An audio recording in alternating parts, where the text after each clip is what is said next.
Hello everyone, welcome to another live hangout here at Voice Essentials. It is Monday, the 16th of August, certainly where I am in my part of the world, Brisbane, Australia. And I hope you are well and healthy and in good voice wherever you are. So many of you, and there are a lot of you in the live chat already. The live chat has been very active for the last 5 minutes. I do kind of get to sit here and kind of watch the live chat prior to starting as I sort of prepare for each show. And so it's good to see all of you in the live chat. Hi, Ash. Ashley, I'm hoping that your surgery goes well, but we'll talk about that in our private lesson in next week. Hello to Linda, our moderator, and Alina and Sharon and C-Rat too. And there's so many of you already. And of course, the well-loved Mackenzie Kate, who it's nice to hear you've got yourself a new laptop, Mackenzie, so you can get creative and without the time constraints. All of that is happening in the live chat. If you want to be a part of the live chat, you do have to be a subscriber, and we do that to sort of help moderate the space. So by all means, we would love for you to join in the live chat if you are watching this show live. Of course, so many of you, in fact, the vast majority of you, because the convenience of the time that I do this show for me, which is right smack bang in the middle of my teaching day. So I always allocate 2 hours every week, right in the middle of my Monday to do the live show. But of course, when it's, midday and 1 p.m. here in Australia, it can be 3 a.m. wherever you are. So we just love the fact that you jump in, you watch the show as a replay, and of course you can leave your questions in the comments section of each video. And there's a growing number of people who are watching the show each week, which is very exciting. And yeah, so if you've got a question, everyone, and if you're in the live chat right now, what you do is you ask the question. Linda, the wonderful Linda, will write your question down in an active document that I'm looking at just here on another screen, and I answer. That's how we go. I'll answer the questions as we go, because today is a Q&A show, and so it is all about you asking the questions and me, where I'm able to, answering with some insights and some knowledge. Okay. Just a few things before we get into things. Next week we have another guest. Just before we talk about next week, can I just say how much I enjoyed having Sharon on the show last week. Sharon is a very dear friend of mine, but also a highly respected singing teacher from Canberra, the ACT, the Australian Capital Territory, and during that show, you may remember that we talked about how it's wonderful how Canberra has not had a lockdown in recent months for COVID. Lo and behold, within days, Canberra got thrown into a lockdown, and in fact, they've just had their lockdown, which was supposed to be a 3-day lockdown, I think, got extended by a couple of weeks just today. And so what is that going on back there? There's some message, something happening back there. So Sharon, if you're watching, and for all of my friends and colleagues in Canberra, I know this is going to be a challenging next couple of weeks for you, and I hope that you're able to bear up under the stress and strain of that. And for those in Queensland, seems to be one of the only places in Australia, perhaps Linda, who is in Hobart, which is in Tasmania, perhaps Linda and I might only be one of the 2 states left in Australia standing that is not being thrown back into lockdown, and it would seem the only way out of that is going to be if or when we all get vaccinated. Australia is taking perhaps a different approach to COVID than other countries, and our government has now mandated that we have to get to 80% vaccination before they'll no longer use lockdowns as a primary measure as a primary tool to combat the spread of COVID. So we're a long way from that, and it will be, I don't venture to say, but it may not be until Christmas before we reach that milestone. I did my part on Saturday, 2 days ago. I had my first Pfizer shot. Really easy process, and was a little bit fatigued, had a very sore arm in the first 24 hours, a little bit fatigued, but that's all behind me now. And I just think we've all got to do our part. You know, I do not buy into conspiracy theories. I think this is a really positive thing for us to be doing as a community, and so I want to encourage all of my fellow Australians to, where it is appropriate. For example, I've got a friend whose son has a really significant anaphylactic response to vaccines. Obviously, he can't have a vaccine, but if you are able to, and the vast majority of us can, then I really encourage you to get your vaccine, not only here in Australia, but wherever we are in the world, because we've got to get to the other side of this thing, and I think it's important that we all play our part. Now, back to Allison. So Allison is joining us next week. Allison is a music therapist. Now, has there ever been a time in recent memory when we've really needed music as a form of therapy? And so Allison is going to come on the show, and she's going to talk with us about how she uses music in her therapy sessions, and but she's also going to talk about music and the brain.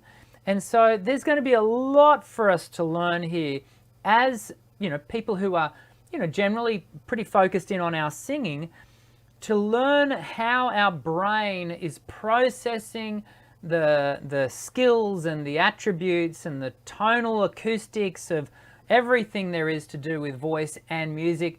I think next week's show is going to be really interesting. So I hope you'll be able to join me for that. Join everyone here for that, of course. The way to do that is make sure you subscribe to the channel and hit the white bell icon so that you get notifications for when we go live, which is exactly the same time every week, Monday, 1 p.m. Australian Eastern Standard Time. And I hope you'll join us. Now, we are going to get to the Q&A, and then we're going to spend the next 40 minutes or so in Q&A. But I just wanted to tell you, I've been really working hard the last number of weeks and months in developing a new video format, which you may, if you subscribe to the channel, you may have seen one of the first 2 versions of this go live last week. I'm calling it Studio Moments, or I think the series as a whole is called Specialist Sessions. And they literally are snippets of moments within my live lessons with students, both online, if the connection is working well, and also here in studio. So if you are paying attention, for those of you who watch the show regularly, you will see this big white thing behind me that you may have not seen before. In fact, you will not have seen before, because I only installed it on the weekend. It is a very fancy studio light. So I've actually got 2 other studio lights here. Like if I turn those studio lights off, I'm suddenly in the dark. And when I come back on, and so these are wirelessly, you know, they're very fang-dangled. They cost a pretty penny. And they're designed to really capture the moment around. Just going to turn that backlight off. They're designed to really capture as best a quality as I can the live goings on of lessons. So during the specialist sessions, you're going to see things like me giving an explanation around a particular topic. It's kind of like what we do here in the live Q&A, but the really exciting thing, the dynamic thing about that particular version of the specialist session is you get to hear the student then respond, ask further questions, inquire deeper, and then for me to to explore that subject matter in a little bit deeper way. So there's that one version. You might hear a student doing an exercise and us workshopping an exercise. Also, we might come to hear a student doing a song. Anyway, there's a whole range of things that happen in a live, real singing lesson. And this is the thing to be said about it, is it is going to be a rather, what's the right word? It's unscripted. It's not, as you know, with my pre-record videos, I script them, I research them, I, edit them down and, really try to make them very concise. And whereas these are going to be very different. These are unpolished, they're raw, unscripted, and they're literally just capturing a moment in time within a lesson that I have with a student. And I'm hoping that these moments, in fact, I'm just remembering I've already done one with Kelly.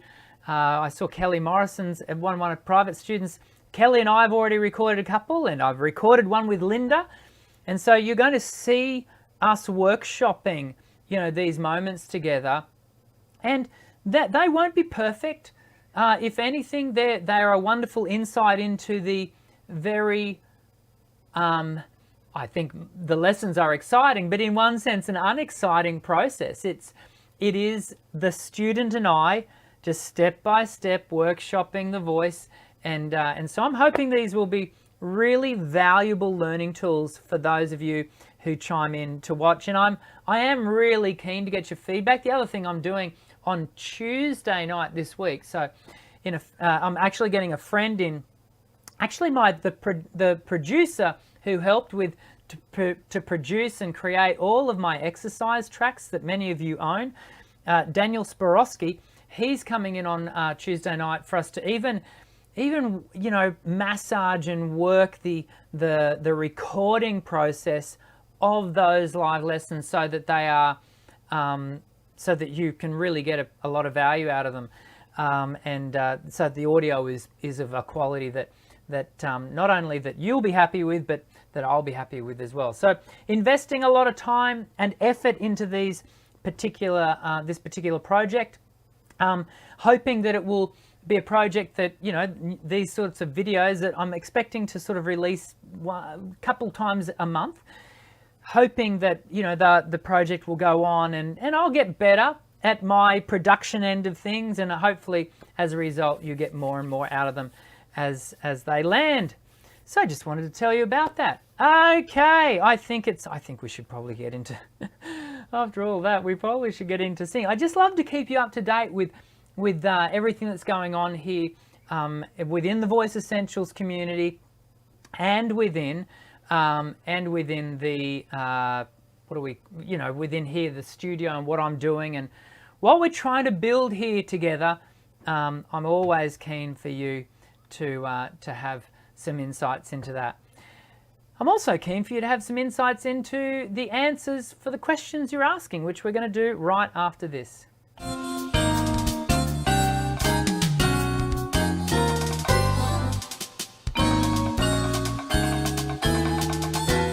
Okay, as I said, you do need to make sure that you are subscribed to Ask a Question, so that way you can write into your, what's it called, into the Q&A.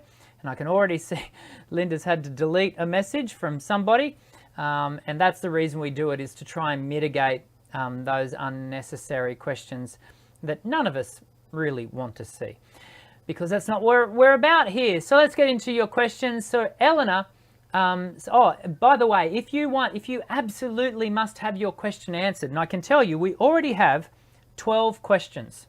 They're already sitting here in the list.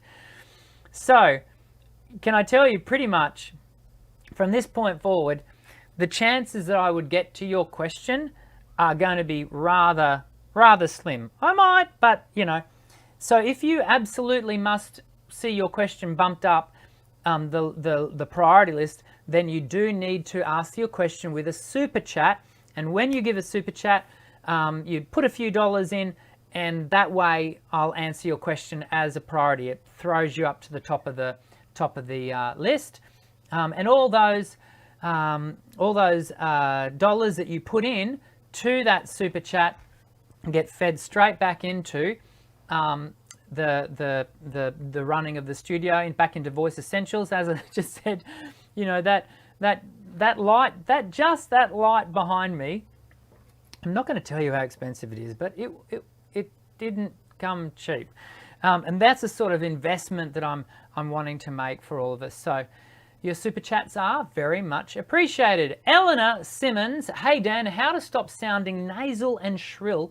I want to sound smooth and comforting.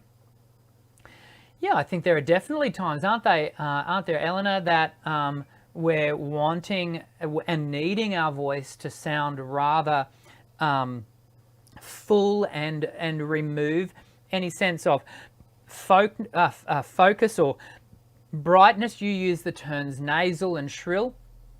That can even be, we're needing to remove twang, which is a very clear focused resonance from our sound. And so what I would do, in a funny kind of way, I would go about learning the skill of twang. So really understanding how to activate twang, but in the process of learning how to activate twang, you may in turn, well, in fact, I think you would in turn, learn how to deactivate. Now, when I'm talking right now, there is actually twang in my voice, but the moment I remove twang and I really take away the focus of my sound, you can hear my sound becomes quite broad and it loses any sense of direction and focus, and it's actually a little bit harder for me to work to create that kind of sound. But when I bring that twang back in, it has a bit more, certainly has a bit more brightness to it. You may misinterpret that as nasality. It isn't. There may well be some resonant airflow through my nasal cavity as I'm doing that. But when I actually hold my nose, you hear that changes.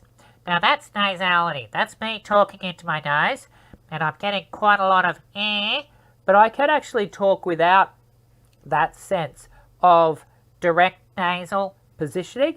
And so twang is not nasality. I've got videos on this, Eleanor, so I would encourage you to go and watch one of those. Just type in twang over on the videos tab on the channel, and you can delve more into that. Wicco, a well-known person here at Voice Essentials now. A question: is it normal to have a break in between the upper register and the flageolet register? If yes, then how do I minimize it? I'm going to firstly say yes. There may well be a sense of break or a space or missing notes, but I'm just going to sort of stop us and re-clarify or renominate our language here. So you're within the Thurman and Welch model of voice registration. When we talk about registers, we talk about pulse, lower, which most of you refer to as chest, upper, which most people call mix, but I'll come back to that. Then we go, so pulse, lower, upper, then a falsetto for men, flute for women. Essentially the same thing, but they do have slightly different tonal qualities. So flute or falsetto, then flageolet, or for contemporary singing, whistle tone. So whistle tone or flageolet is a registration that we reserve. So flageolet is the classically derived term for generally encouraged in coloratura sopranos, or so that above E6, very high notes. But in contemporary voice, we know that we're not only requiring a very specific female classification to do these notes. We refer to it as whistle tone, and it is non-gender derived. We acknowledge that there are men and women who can do it alike. I am not one of those. My voice does not create the very specific posture, the vocal fold posture, to allow me to access those notes. Now, so coming back to your question, Wiko, what we then start to think about is, okay, are we talking about a break between your upper register to your flageolet, or let's call it whistle tone? Because if so, then you're going a big leap there. You're moving over the flute slash falsetto. I do want to come back to, remember I said sometimes people refer to the upper register as mix, and that's because the upper register is a lengthening dominant process of the vocal folds that thins the vocal folds out more so than if you were in the lower register. Well, I'm not going to go into registration here in any further depth. There's whole videos that I've got on the channel about that. But yeah, so there can be gaps between each register step because it all comes down to how well you're able to coordinate the gear shifts. Think of it as like gear changes. It all comes down to how well you can coordinate those gear shifts and how smoothly that can come off. And so that takes a bit of work. And ultimately, for such a specific question to your specific voice, Wiko, you would need to work directly with someone to do that. And because I personally don't access the whistle tone area, I'm unable to give you an example of what that might sound like. Shock XL question: I'm working on trying to sing and dance at the same time. Any tips or advice? Yeah, well, that's a challenging thing to do, Shock XL. Because dancing and singing are both by themselves very aerobic activities.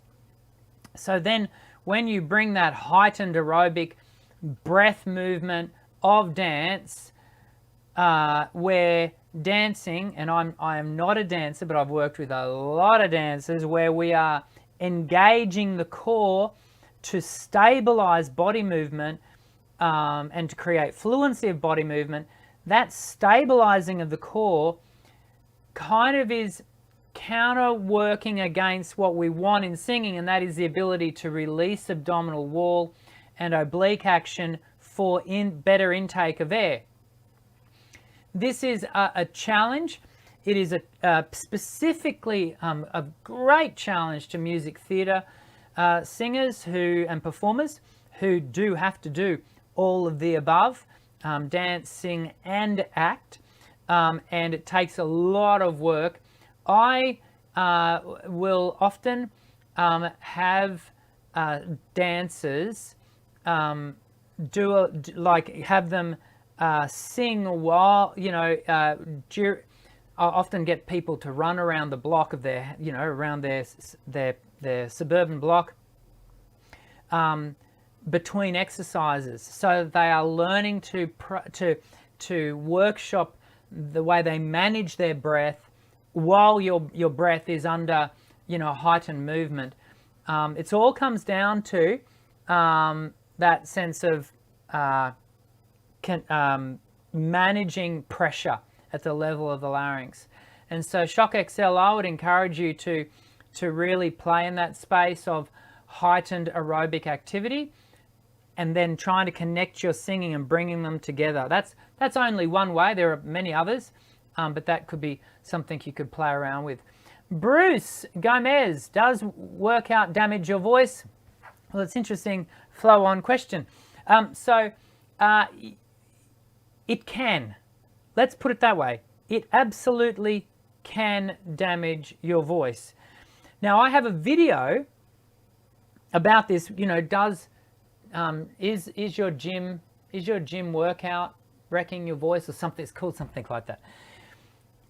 The point I'm trying to get across in that video is that you do have to be very intentional and very careful about how you work out. So, for example, a great activity for a singer who is wanting to develop their aerobic capacity or whatever is swimming. Swimming is probably hands down one of the best exercise regimes that a singer can do. But things like walking, to a certain extent, jogging can be all positive as well, cycling. But I do also appreciate that many of us do want to go to the gym and do strengthening work, particularly upper body work. Now, let's see if I can, I don't know whether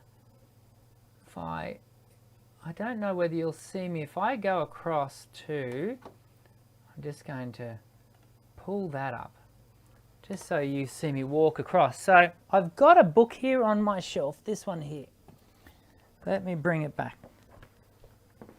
Okay, so this book here, let me come back to here. So this book here, Complete Vocal Fitness, is an excellent text. It's by Claudia Friedlander. Brilliant, brilliant, brilliant. It is incredibly detailed about biomechanics and, you know, the anatomy and how our biology works. But it's also got, in fact, I just opened up, Chapter 6 is called, I'll get it up there, it's called A Singer-Centered Workout Regime. So she literally, you know, goes through page by page, exercise by exercise. You can see some stretches there. So she's going through all of these things. So Complete Vocal Fitness by Claudia Friedlander, highly recommend. And where, you know, so there are very specific ways you can do very specific exercises that will give you toning and strength building that are all important for general health, if nothing else, but won't place your voice under stress and load.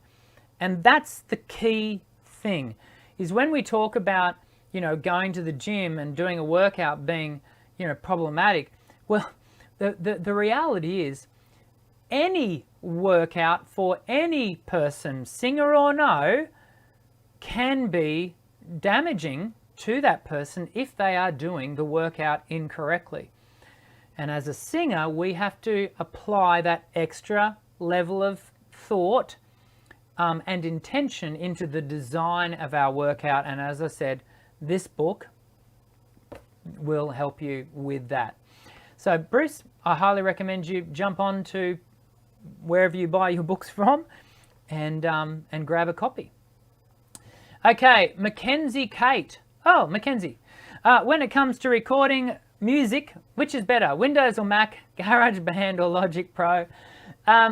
Mackenzie, you just asked the question, you know, which color is better, red or green? You know, when I first started using computers and in part with music, this was back in the 90s, and to buy a Mac back then was so much more, like 3 times as expensive as buying a Windows PC. I'm talking back in the days of Windows 3.0. Yes, there was a Windows 3.0 for those of you who were born this side of the 2000s. So when I first got into computers, I financially, I just didn't have a choice. I had to buy a Windows. However, it was well accepted, even back then, that the Mac ecosystem was the professional's choice. Now, as we've gone on and as computers have developed and as things have moved on, I think we certainly do now have our camps of people who prefer Windows and people who prefer Mac, but they're more built around preference more so than usability or functionality. As I'm saying that, I can hear friends of mine screaming blue murder because they are so hard and fast given to the Mac world. But I think, you know, it's very safe to say that these days you'll be right with a Windows laptop, or and equally, because to buy a really good quality Windows-based laptop, one that's got a bit of juice, is going to cost you about the same as a MacBook Pro now. So you take my point on that.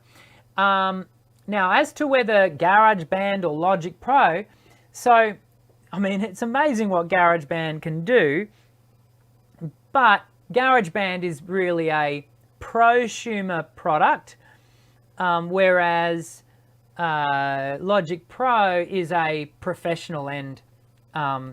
You've only got to open the program and realize you possibly need a sound engineering degree to run the thing, but you get my point. It is they're worlds apart. But can I tell you that in my use of software, so in fact I've just purchased a new piece of software in preparation for Daniel coming over tomorrow night to help me develop and improve the audio around these the studio the specialist sessions, and it's amazing what it can do. This RX8, I think it's called. Now it cost some dollars to get, and it's a pro level piece of software, but you can get cheaper alternatives. And often with software, and I won't labor on this, but can I say to you that often with software, it doesn't come down to whether the software is any good or not. It might have limited functionality, but so often the user of the software, even if they were using the pro end, might only access so little of what the software is actually capable of. And in fact, the cheaper or prosumer level may well be just as good. So for example, when I'm editing my videos for you all, the pre-record videos, I use a prosumer level video software called Cyberlink Power Director. I'm not using Premiere Pro, but that's because I've been using Cyberlink Power Director for like nearly 2 decades, so I absolutely squeeze the life out of it, and it gives me the result that I'm happy with. So don't get dragged into the argument of what is better, learn to work with the software that you have and learn to get as much out of it as you possibly can. YouTube is a wonderful place for finding out little tricks and tips on how to use your specific software. And I can tell you, I'd hate to think how many hits you'd get on a GarageBand search, for example. So there you go. Okay, I want to get to our super chat from Redmine. Thank you, Redmine, for the super chat. The question is, my chest voice is easier to practice after working on my head voice. Why is this? How do I strengthen my head voice, and will it take a long time? Let's answer everything backwards. Will it take a long time? Yes. If you want to do it well, yes. Please don't fall for these, disingenuous promises that you're going to hear online from so many different people that would suggest to you, 5 minutes a day for the next 2 weeks and you're going to have a voice like Beyonce. It does not and cannot work like that. It's snake oil is what that is. Our biologies do not work like that. Can I trick your voice into doing certain things and doing them quickly and appearing to be? Yes, I can. Just like a hypnotist can trick you into running around a stage and acting like a chook with its head cut off. But in the moment you are snapped out of that trickery, you go back to your normal state and you don't remember how to run around the stage like a chook with its head cut off, or your voice does not remember how to do the thing that it was tricked into doing, because the musculature has not developed the memory required to replicate that again and again and again. Muscle memory, right? So yes, this is going to take a long time. Months and years, not hours and days. Okay, working backwards along that question. So how do you strengthen your head voice? Well, one of the ways you go towards strengthening your head voice is to spend time in that register. And again, hearkening back to part of the earlier discussion that we had around registers, there is the importance of understanding registration is so that you know what you're doing with your voice, how are you balancing the sound, how are you, where are you at any given moment, so that you are empowering your own self with better choice for voice. So strengthening the head voice is all about spending time in that register to empower a development and strengthening and better coordination of the musculature, in this case the cricoarytenoids and cricothyroid muscles, to empower lengthening, etc.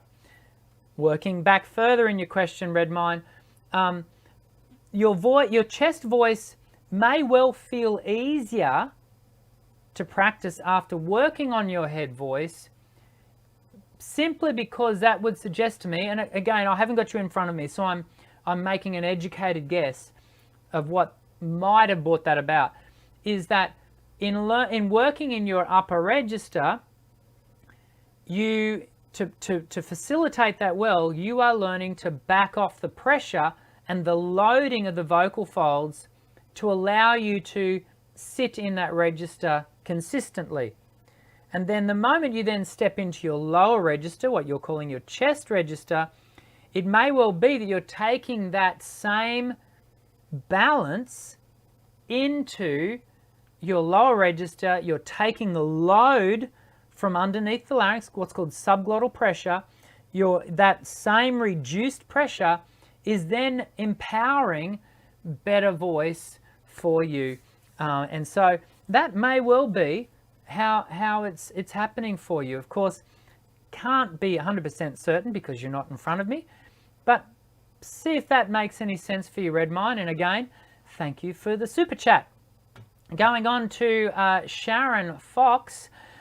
I find when I sing, I have to fight the strong urge to sound exactly like the original artist. Is the key finding my own voice? Yeah, so this, Sharon, you are not alone. I actually have a number of videos on the channel on this very subject about finding one's own voice.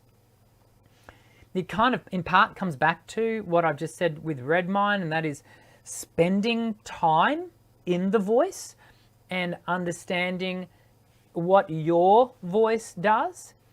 But there's also another thing that we can acknowledge here, and that is that that a song is not beholden to the cover artist.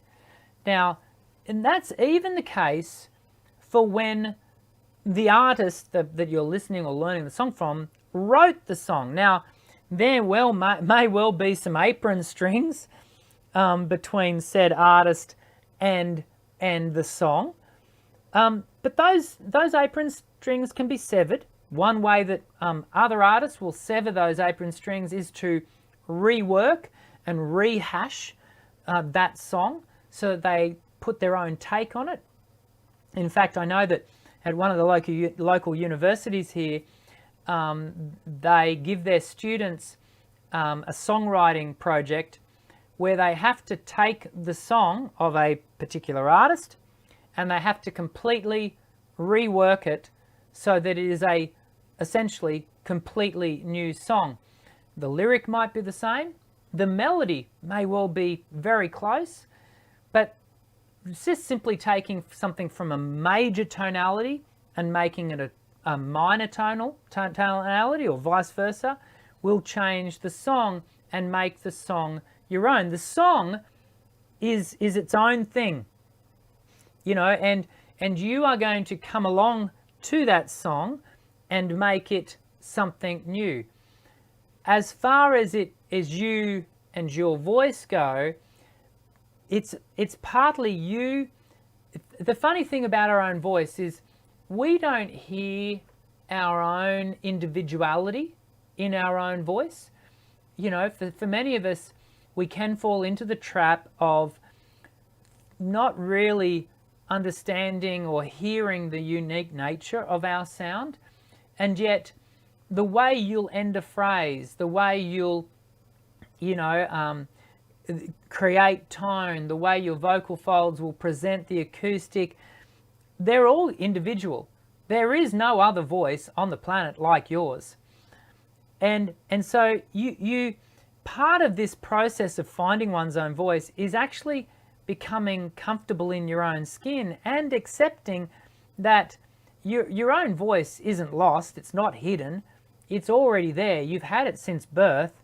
It's you becoming comfortable with its unique attributes. Now, we certainly here at Voice Essentials, we don't just leave it there. We do go on to develop that voice. We do it with technique and with, workshopping our songs, and certainly, we want to move on from where we are. But can I assure you, encourage you that almost 100% certainty, Sharon, that you have a unique sound. It's just that you may not be all that familiar with just how unique it is yet. And I find with my students, when I start with a student here in the studio, I find that the longer that their lessons run, the less that's a question. That concern over finding their voice, it's because they are now spending time with that voice that they thought they couldn't find in the first place, and now it's there. One more thing, Sharon, and that is, in wanting to make a song your own, what we do fall into the trap of is spending all of our practice time singing with the artist. And when we do that, we are simply mirroring what we are hearing. And so that process will cause you to mimic. When we're learning a new song, we certainly have to learn lyric, to learn melody. We kind of got to listen to it. I always encourage students, get away from the original artist as soon as humanly possible. In fact, when I'm learning a new song, what I'll do, I'll listen to it in the background, for if I've got time, I'll listen to the background for a couple of days, not paying any attention, it's just playing. Then I'll come to it, and I'll sit in front of me, I'll actually intentionally listen to the artist and listen to it. And then I might sing through with the artist 2 or 3 times, excuse me, and then I put the original artist away, because it's kind of it's all there, it's all sitting there now. So then I will grab a backing track, typically for practice, and you can get backing tracks. I mean, YouTube is just got backing tracks coming out of it, and so you take the backing track and just start trying to sing it. Now, that's not to say that you may not need to go back to the original. In fact, often by the time I get through the verse chorus and I have to then get to the bridge, I'll have forgotten how the bridge goes. So I'll go back, have a listen to the bridge. Oh, that's right, that's how the bridge goes. Then I come back and I sing through the bridge. Now, in that process, I inevitably forge a new path for the melody. It inevitably. That is to say, I create notes that aren't there and remove notes that were there. It's the same song. People can hear that it's the same song, but in those slight changes, the song is becoming mine. Now, can I just say one caveat to that? You cannot do this in classical voice, and you are not to do this in music theatre. This is a contemporary vocal, rock, pop, country, jazz, indie folk. That's where you are allowed to do it. Jazz even has areas where you've got to be careful that you sing the head, you know, as written. But even then, it's going to have some nuance. But you get my point, right? Music theatre and classical voice, that's a no-no. What I just said, you do not do that. This is for contemporary vocals only, where, you know, you can create and take license. And so, Sharon, I hope that is helpful. We've got time for one more question. Remember I said at the beginning of the session today I was hopefully going to get through 12. Well, there was 12 questions. I've got through 8 if I include the super chat. Okay, Faiz Aziz. Doctor, does oily food decrease our singing capability? Oily food will contribute to reflux in a lot of people. Reflux, so the oily food, which then causes reflux, can potentially cause, you know, disruption to your voice by virtue of laryngeal pharyngeal reflux disorder. And so, yes, the answer to your question is yes, not for everyone, but most people, most singers I meet, when we talk about reflux and what foods might be contributing to that, and oily foods is often brought up as a part of that process and discussion, that, yes. I should have just said plain out, yes, it can affect and decrease our singing capability. It doesn't decrease it, because the moment you remove the influence of the reflux, the voice's capabilities are sitting there resident. But what it does is it impedes our vocal use. Okay, there you go. Another hangout. Just another shout out for Claudia's book, Complete Vocal Fitness. Yeah, grab a copy. If you are thinking about, you want to do more workouts at the gym. Another shout out to all of my Aussie friends who, you know, which is the majority of the country now, who are in lockdown and will be for many weeks to come. I am thinking of you. Can I say to you, sadly, I think there is an inevitability about the Delta strain that would leave me thinking Queensland can't dodge the bullet for much longer. I think we'll find ourselves in another lockdown at least before Christmas. I'm guessing there. I've got no inside knowledge to anything other than what I see going on around me, but there you go. Well, folks, I hope you've enjoyed today's live hangout. I love these Q&As, and wow, I mean, literally so many questions. How many questions did we have come in today, Linda? We got up to question 14, so we had 15 questions, including the super chat come in. Such good questions too. Keep them coming. We do these live hangouts every week. The Q&As we do sort of every second week, because in the alternate weeks to that, we generally have a guest on. Next week, we've got Allison Davies coming on, the music therapist. We're going to be talking about music and the brain. It's going to be awesome. And I know you are going to learn something. And so if you're passionate about your voice, don't forget to subscribe to the channel, Voice Essentials, and hit the white bell icon, because that's the way that you get reminded and notified that, that we're going live. But of course, we've all got to get into our new week. And I hope that your week is wonderful, and I do very much look forward to seeing you again when we hang out again in 1 week's time. I'll catch you soon. I'm Dr. Dan.